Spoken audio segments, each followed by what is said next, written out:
Hi, welcome to my channel. Today we are going to discuss about the ultrastructure and function of chromosome.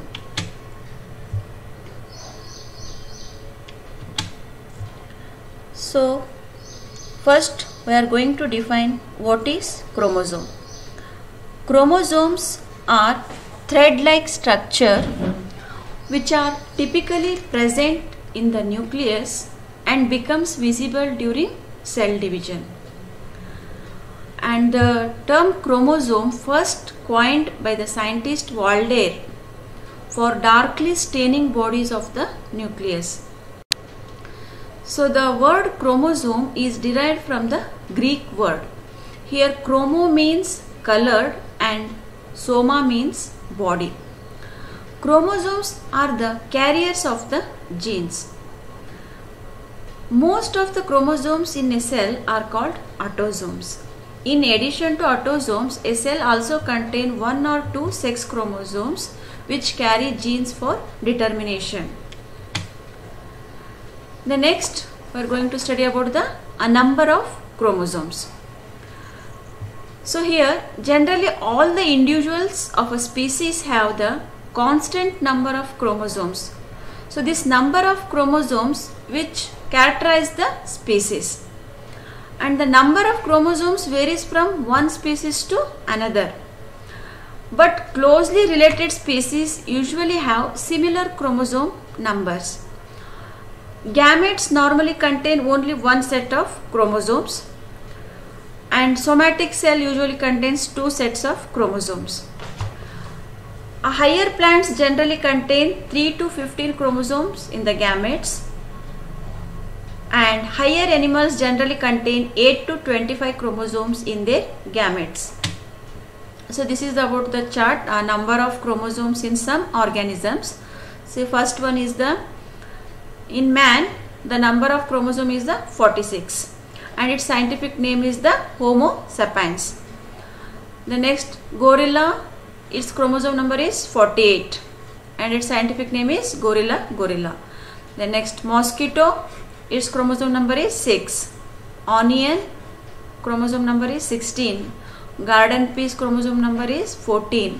Silkworm chromosome number is 56 and rat contains the chromosome number 42. Then next, after the chromosome number, we are going to study the chromosome size. The chromosome length usually varies from 1 micron to 30 micron. However, in some exceptional cases, the chromosomes may be as long as 2 mm.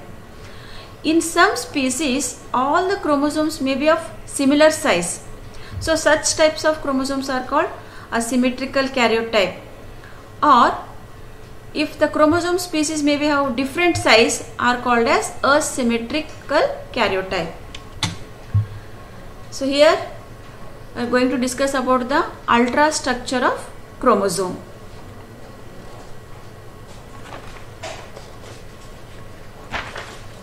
So this is the ultrastructure of the chromosomes. So you can see here it is a centromere, chromonemata, and this is the matrix. See here the two thread-like structures are there, those are called as a chromonemata, and this is the secondary constriction 1 or a nuclear organizer, whereas this is secondary constriction 2, and this is the telomere, and this bulb-like structure is called as a satellite. The next we are going to study one by one. So first we are going to study about the chromonema. So what is chromonema? The metaphasic chromosomes have two thread-like structures called chromatids, which are twisted around each other and joined at the primary constriction or centromere. Each chromatid is made up of two subunits or subchromatids. These subchromatids are again made up of chromonema.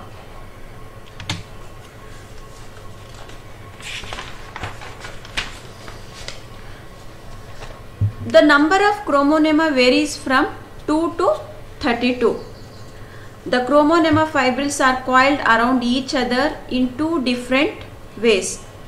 that is paranemic coils, and another is the plectonemic coils.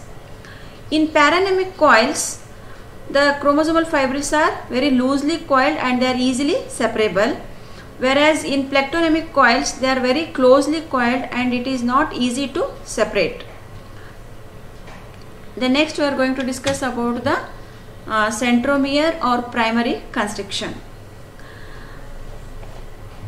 The chromosome has a constricted region which stains very lightly called centromere, notochord or primary constriction.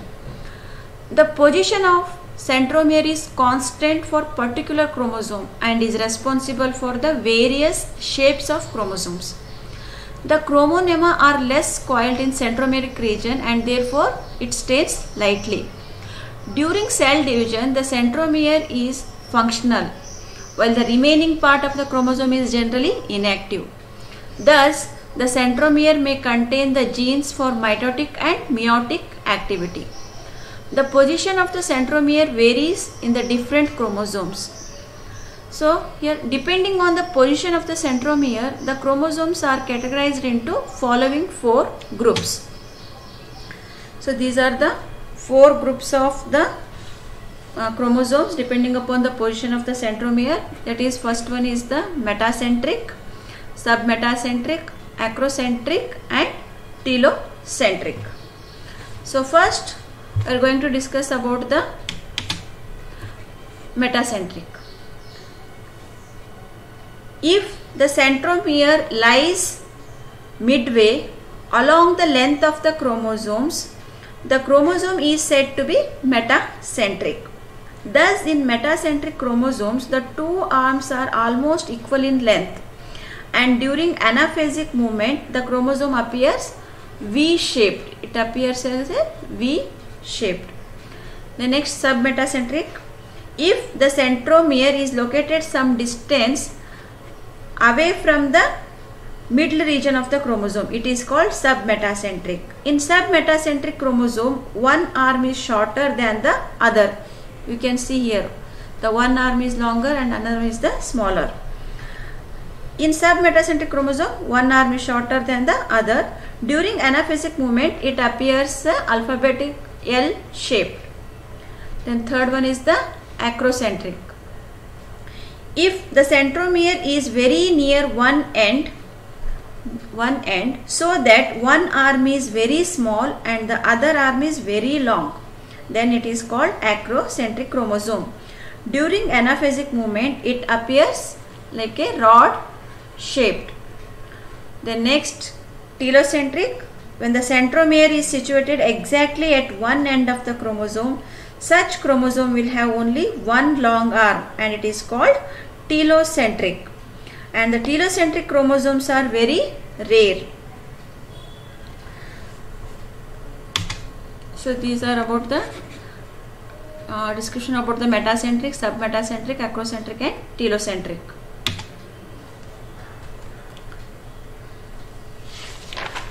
The next we are going to study about the secondary constriction. In addition to primary constriction, sometimes a secondary constriction is present in specific chromosomes. There are 2 types of secondary constrictions, namely secondary constriction 1 or nuclear organizer and secondary constriction 2. Generally, in each diploid set of chromosomes, 2 homologous chromosomes have secondary constriction 1. The secondary constriction 1 is also called as a nuclear organizer because it is necessary for the formation of nucleolus. The nuclear organizer appears near one end of the chromosome and the part of the chromosomes having secondary constriction 1 is called satellite. Therefore, chromosomes having secondary constriction 1 is called satellite chromosome or SAT chromosome. In human being, the chromosome number 13, 14, 15, 21 and 22 have nuclear organizer and satellite. Secondary constriction 2 is different from nuclear organizers. Its location is constant for particular chromosome. In man, secondary constriction 2 are found on the long arms of chromosome number 1, 10, 13, 16 and Y. So satellite means that is satellite chromosome. means that part of the chromosome. Sometimes the chromosomes bear round, elongated or knob-like appendages. You can observe in the figure, I think. It is a knob-like structure that is known as the satellites. The satellites remain connected with rest of the chromosome by a thin chromatin filament. The chromosome with the satellite are designated as SAT chromosome.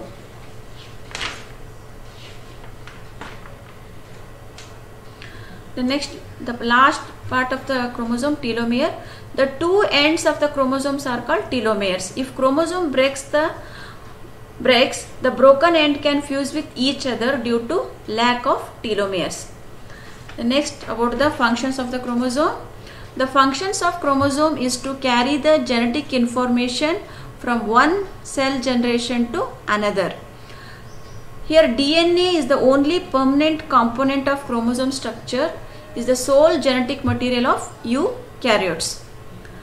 Okay, in the next video we are going to discuss about the giant chromosomes. Okay, thank you.